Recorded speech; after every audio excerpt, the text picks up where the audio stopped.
தொடர்ந்து நம்ம ஈரான் மற்றும் இஸ்ரேலுடைய நிலவரங்களை தொகுத்து பார்த்துட்டு இருக்கோம். நம்ம வீடியோக்குள்ள போறதுக்கு முன்னாடி உங்களுக்கு பிஎஃப் அமௌண்ட் எடுக்கிறதுல சிரமம் இருக்கா, இவங்களை கான்டாக்ட் பண்ணுங்க, இவங்க உங்களுக்கு அதை எடுக்கிறதுக்கு ஹெல்ப் பண்ணுவாங்க. இப்ப நம்ம வீடியோக்குள்ள போலாம். அதுல இன்னைக்கு வந்திருக்கக்கூடிய ஒரு முக்கியமான தகவல் பார்த்தா, ஈரான் என்ன பண்ண ஆரம்பிச்சிருக்காங்கன்னா, இஸ்ரேலுடைய பவர் பிளான்ட் எல்லாம் அடிக்க ஆரம்பிச்சிருக்காங்க. ஏற்கனவே அமெரிக்கா ஈரானுடைய பவர் பிளான்ட் அடிப்போம்னு சொல்லிட்டு வார்ன் பண்ணியிருந்தாங்க. அதுக்கு பிறகு 5 நாள் கழிச்சு அடிக்க போறோம்னு சொல்லிட்டு ஒத்தி வச்சிருந்தாங்க. இந்த நிலைமையில என்ன ஆயிருக்குன்னா, ஈரான் இஸ்ரேலுடைய பவர் பிளான்ட்டை இன்னைக்கு அட்டாக் பண்ணியிருக்காங்க.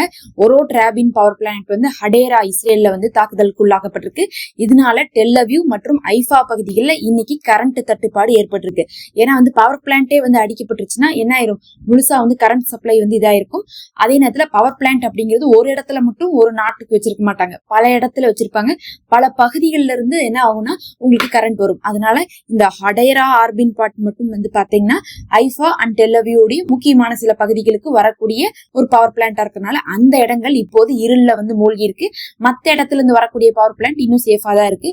அதை அடிக்கல, அதை அடிக்கவும் மாட்டாங்க, உடனே எடுத்துடணும் ஈரான். ஏன்னா இது வார்ன் பண்றதுக்காக தான் இப்ப ஈரான் அடிக்கிறாங்க. ஒருவேளை நீங்க எங்களோட அடிச்சா நாங்க இந்த மாதிரிதான் தொடர்ச்சியா அடிப்போம்னு காட்டுறதுக்காக இப்படி பண்ணிருக்காங்க. அதே நேரத்துல இந்த தாக்குதல் நடந்த சில நிமிஷத்துல என்ன பண்ணிருக்காங்கன்னு பார்த்தா, இஸ்ரேல் எங்களுக்கு அடிப்படலைன்னு சொல்லியிருக்காங்க. ஆனா அங்கிருந்து வந்த இமேஜ் எல்லாம் நீங்க பார்த்தா தெரியும், எங்கேயோ ஒரு பெரிய இடத்துல என்ன இருக்கு, தாக்குதலுக்கு உள்ளாக்கப்பட்டிருக்கு. அதனாலதான் கரண்ட்டும் பார்த்தா அந்த பகுதிகள் எல்லாம் இப்ப இல்லாம இருந்துட்டு இருக்கு. வழக்கம் போல இஸ்ரேல் எப்பயுமே என்ன சொல்லுவாங்க, நாங்க தடுத்தாலும் அந்த டெப்ரிஸ் விழுந்திருக்கும்ல, அந்த ஒரு சேதம் தான் ஏற்பட்டிருக்கு, அதை நாங்க இன்னைக்கு நைட்டுக்குள்ள சரி பண்ணிடுவோம் அப்படிங்கறத இவங்க வழக்கமா சொல்லக்கூடிய போய் தான். ஆனா தாக்குதலுக்கு உள்ளா இருக்குது அப்படிங்கிறது இங்க வரக்கூடிய இமேஜஸ் நீங்க பாத்தீங்கன்னாவே தெரிந்து கொள்ள முடியும். ஒரு 2-3 இமேஜஸ் இருக்குது, அதான் நீங்க பாத்துட்டு இருக்கீங்க. இங்க பாத்தீங்கன்னா ஐஃபாவுடையதும் டெல் அவீவோடதும் தான் முக்கியமா கனெக்ட் ஆயிருக்கு. அதனாலதான் அதை குறி வச்சு அடிக்கிறாங்க. எல்லா இடத்தையும் அடிக்கிறது முக்கியம் இல்ல, தலைநகரத்தவே குறி வச்சு அடிக்கும் போதும் இந்த டெல் அவீவ் அப்படிங்கிறது தலைநகரம், ஐஃபா அப்படிங்கிறது பார்த்தா தொழிற்கூடங்களுக்கு ஒரு தலைநகரமாக இருக்கு. அவங்களுடைய பிசினஸ் ஹப்பே ஐஃபா தான். அதனால அந்த ரெண்டுக்கும் சாதகமான ஒரு விஷயத்தை அடிச்சிருக்காங்க. அடிச்சாலும் அதிகமான தாக்குதல் நடத்தப்படாத ஒரு குறிப்பிட்ட தாக்குதல் தான் நடத்தப்பட்டிருக்குங்கிறதுனால சேதமும் ஓரளவு குறிப்பிட்ட அளவுக்கு தான் இருந்திருக்கு. இது ஒரு வார்னிங்கான ஒரு அட்டாக்கா தான் பார்க்கப்படுது. அடுத்து 2வது விஷயம் பார்த்தா, இன்னைக்கு அமெரிக்காவுடைய செக்ரட்டரி ஆஃப் டிஃபென்ஸ் எக்ஸத் அவர்கள் என்ன பண்ணிருக்காருன்னா, ட்ரம்ப பாராட்டி தள்ளி வச்சிருக்காரு. அதாவது இதுவரை இந்த மாதிரி ஒரு பிரசிடென்ட்டை நீங்க பாத்திருக்கவே மாட்டீங்க, இவராலதான் என்னாச்சு, ஈரானே இன்னைக்கு தோத்துருச்சு, ஈரானை இவர் என்ன பண்ணிருக்காரு, போட்டு அடிச்சு அடியில ஈரான் பயந்துட்டு காலில் விழுகுறாங்க, கெஞ்சுறாங்க, வெளியே தோல்வின்னு சொல்றக்கே பயப்படுறாங்க. உங்களுக்கு எல்லாம் தெரியுமா, சமாதானத்துக்காக எங்கள்கிட்ட எந்த அளவுக்கு கேட்டுட்டு இருக்காங்க அப்படிங்கிற மாதிரி எல்லாம் இவங்க பேசுறாங்க. ஈரான் எந்த இடத்துலயுமே நாங்க சமாதானத்தை பத்தி பேசவே இல்லை, நீங்க யார்கிட்டப்பா பேசிட்டு இருக்கீங்க அப்படின்னு சொல்லிட்டு கேள்வி கேட்கறாங்க. எப்ப பார்த்தாலும் ஒரு தலைவர்கிட்ட பேசுறேன்னு சொல்றீங்க, அப்படி ஒரு தலைவர் எங்க நாட்டுல இருந்து உங்கள்கிட்ட பேசவே இல்லைன்னா அப்ப நீங்களே தனி அறையில கூட்டின அறையில தனியா பேசிட்டு இருக்கீங்களா? அப்ப நீங்க அப்படியே பேசிட்டு இருக்கும் போது நீங்க என்ன பண்ணிக்கோங்க, இந்த நிபந்தனைகள் எல்லாம் வைக்கிறீங்கல்ல, அதெல்லாம் எங்கள்கிட்ட வைக்காதீங்க, அந்த தனி அறையிலேயே வச்சுக்கோங்க. நீங்க இதுவரை யார்கிட்ட பேசணும்னு போய் பேசிட்டு இருக்கீங்களோ அவங்கள்ட்ட இனிமேலும் பேசிக்கணும்னு சொல்லிட்டு அவங்க கிண்டல் பண்ணிட்டு இருக்காங்க. ஆனா இவங்க என்ன பண்ணிட்டு இருக்காங்க, இந்த எக்ஸெக்ட் அவர்கள் இன்னைக்கு யூஎஸ் உடைய செக்ரட்டரி டிஃபென்ஸ் ட்ரம்ப பாராட்டி தள்ளியிருக்காங்க. இதுல கொடுமை என்னன்னா, நேத்துதான் சிஐஏ உடைய தலைவர் என்ன சொன்னார்னா, இந்த ட்ரம்ப் மாதிரி ஒரு மோசமான ஆளே இல்ல, இவரால மட்டும்தான் 10 வருஷம் என்ன ஆயிடுச்சு, இந்த அமெரிக்கா பின்னோக்கி போயிருச்சு, great America make America great again சொல்லியே மேக் அமெரிக்கா ஒஸ்ட் அகைன் ஆக்கி விட்டுட்டாரு. இந்த மாதிரி எந்த ஒரு பிரசிடென்ட்டுமே இருந்ததே இல்லைன்னு சொல்லிட்டு நேத்து தான் சிஐஏ உடைய உளவு பிரிவு தலைவர்னா யோசிச்சுக்கோங்க, இங்க எப்படி இஸ்ரேல்ல மொசாட்டம் அந்த மாதிரி அமெரிக்கால சிஐஏ உடைய உளவு பிரிவு தலைவரே சொல்றாரு, தேவையில்லாத ஒரு போரை கொண்டு வந்துட்டாரு ட்ரம்ப்ட்டு. ஆனா இன்னைக்கு பார்த்தா டிஃபென்ஸ் செக்ரட்டரி என்ன பண்ணிருக்காரு, எக்ஸத் அவர்கள் பாராட்டி தள்ளியிருக்காரு. இவருக்கு ஏதோ ஒரு பெரிய பரிசு பொருள் போயிருக்கு. அதனால ட்ரம்ப்புக்கு சாதகமா தான் இவர் பேசிட்டு இருக்காரு. அது இல்லாம இன்னைக்கு தீர்மானம் கொண்டு வந்திருக்காங்க.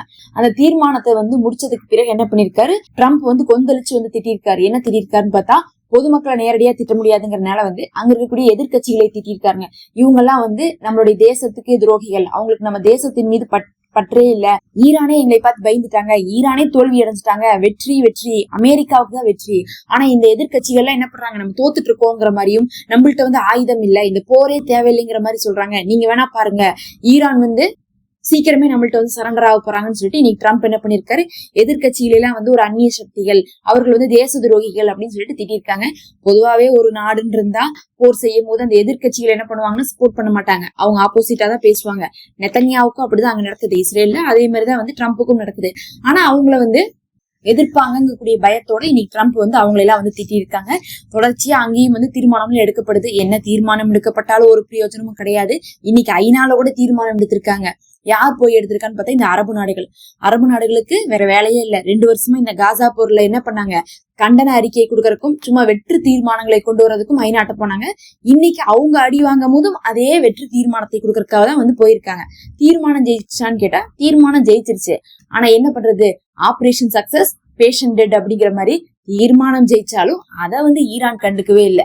இன்னைக்கு வந்து புட்ரஸ் அவர்கள் என்ன சொல்லியிருக்காங்கன்னா, ஐநாவுடைய புட்ரஸ் அவர்கள் கொஞ்சம் என்ன பண்ணுங்கப்பா, போரை நிறுத்துங்க, இந்த உலக நாடுகளே இன்னொரு லாக்டவுனை தாங்காது. ஆஸ்திரேலியாவே இன்னைக்கு என்ன சொல்லிட்டாங்க, தட்டுப்பாடு வந்துருச்சு, எண்ணெய் விற்கலாம், அதனால வந்து லாக்டவுன் நாங்க கொடுக்குறோம்னு சொல்லிட்டாங்க. அது இல்லாம பல நாடுகள் சொல்லிட்டாங்க பாருங்க. ஆஸ்திரேலியாவே சொல்லிட்டாங்கப்பா, இனி மத்த நாடுகள்லாம் எப்படிப்பா தாங்க போகுது, கொஞ்சம் புரிஞ்சுக்கோங்கப்பான்னு சொல்லிட்டு என்ன பண்ணிருக்காரு புட்ரஸ் அவர்கள் வந்து கெஞ்சிருக்காரு. என்ன ஒரு கொடுமைனா, புட்ரஸ் அவர்கள் வந்து காசாவுடைய போர்ல அப்பப்ப கண்டன அறிக்கை விடுவாரு, வேற எதுவுமே பண்ண மாட்டாரு. அந்த மாதிரி அறிக்கை விடும்போது கூட யாருக்கு எதிராக விடுவாங்கன்னா, இஸ்ரேலுக்கு எதிராக, நெத்தனியாவுக்கு எதிராக விடுவாங்க. ஏன்னா போர் செஞ்சது நெத்தனியா தான். போரை நிறுத்திட்டா நாங்க விட்டுருவோம்னு சொல்லிட்டு காசாவுடைய போராளிகள் சொன்னாங்க. அதே மாதிரி போர் நிறுத்தப்பட்டதுக்கு பிறகு இருந்து காசாவுடைய போராளிகள் சும்மாதான் இருக்கிறாங்க. ஆனா இங்க என்ன பிரச்சனைனா, ஈரானும் நிறுத்த மாட்டேங்கிறாங்க, அமெரிக்காவும் நிறுத்த மாட்டேங்கிறாங்க, இஸ்ரேலும் நிறுத்த மாட்டேங்கிறாங்க. இது மும்முனை போர்.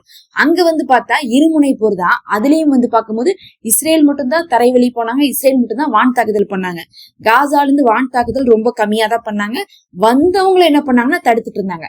அப்படி பார்க்கும்போது அது வெறும் ஒரு சைடு தான் போர் இருந்துச்சு. ஒரு சைடு போர் செய்யும் போதே இஸ்ரேல் வந்து பேச்ச கேட்கல. இப்ப மும்முனை போரா போச்சு. அமெரிக்கா வேற நாங்க கஷ்டப்பட்டு உள்ள இழுத்து விட்டுருக்கோம், இந்த நேரத்துல இந்த புட்ரஸ் வேற வாயை வச்சு சும்மா இல்லாம என்ன பண்றாரு, கண்டன அறிக்கையை கொடுக்குறான்னு சொல்லிட்டு கண்டுக்கிறதே கிடையாது. ஈரானும் வந்து ஒரு பொருட்டா கூட வந்து ஐநாவை மதிக்கிறது இல்ல.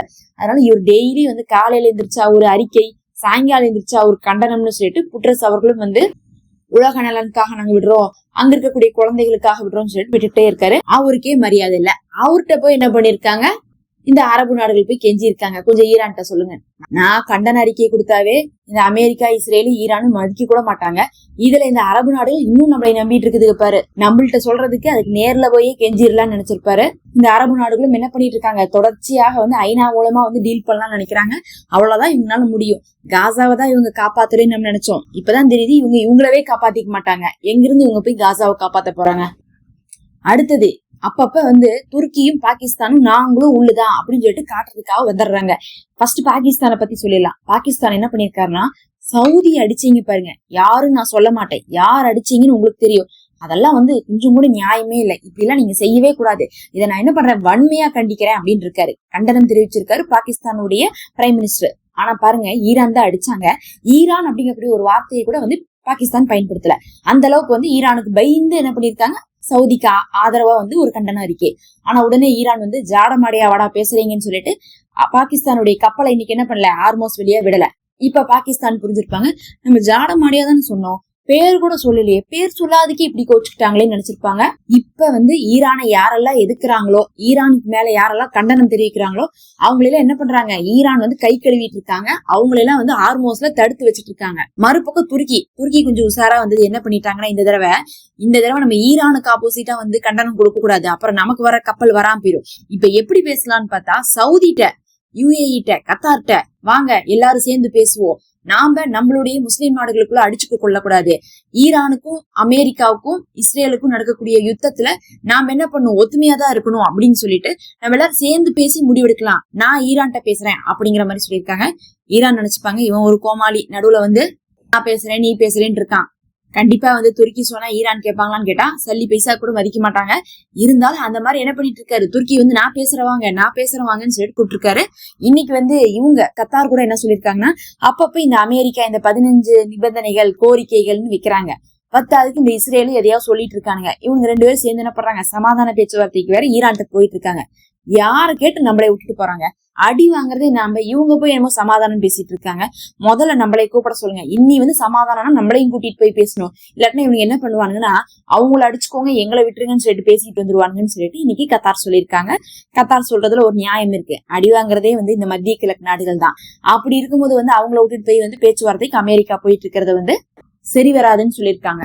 மொத்தத்துல இன்னைக்கு வந்து பார்த்தா இஸ்ரேலுடைய பவர் பிளான்ட்டவே அடிச்சு ஈரல்ல மூழ்கடிச்சிருக்காங்க. அதோட வந்து அது ஒரு வார்னிங்கா தான் வந்து அட்டாக் பண்ணிருக்காங்க. ஒரு சிவியர் அட்டாக்கா கிடையாது. இது ஈஸியா ரெடி பண்றக்கூடிய ஒரு நாளுக்குள்ள இல்ல ஒரு 12 மணி நேரத்துக்குள்ள ரெடி பண்ணிடுவாங்க. ஆனா இது ஃபியூச்சர்ல நீங்க எங்களுடைய பவர் பிளான்ட்டை தொட்டா எங்களால இஸ்ரேலுடைய பவர் பிளான்ட்டை அடிக்க முடியுங்கிறத வந்து காமிச்சிருக்காங்க. பொறுத்திருந்து பார்க்கலாம். எப்படி இந்த வாரம் சனி ஞாயிறு வந்து உக்கரமான போர் நடக்கிறதுக்கான வாய்ப்புகள் இருக்குதுன்னு சொல்லிட்டு எல்லா ஆய்வாளர்களும் சொல்லிட்டு இருக்காங்க. அதற்கான சமிக்கைகளும் வந்து கொண்டே இருக்குது. மறக்காம சப்ஸ்கிரைப் பண்ணிக்கோங்க. அடுத்தடுத்த அப்டேட்டுகளுக்காக நம்ம சேனல்ல மெம்பர்ஷிப் இருக்கு, ஜாயின் பண்ணிக்கோங்க. உங்களுக்கு வந்து பிஎஃப் அமௌண்ட் எடுக்கிறதுல வந்து சிரமம் இருந்தா இவர்களை கான்டாக்ட் பண்ணுங்க. இவங்க உங்களுக்கு பிஎஃப் அமௌண்ட் எடுக்கிறதுல வந்து ஹெல்ப் பண்ணுவாங்க.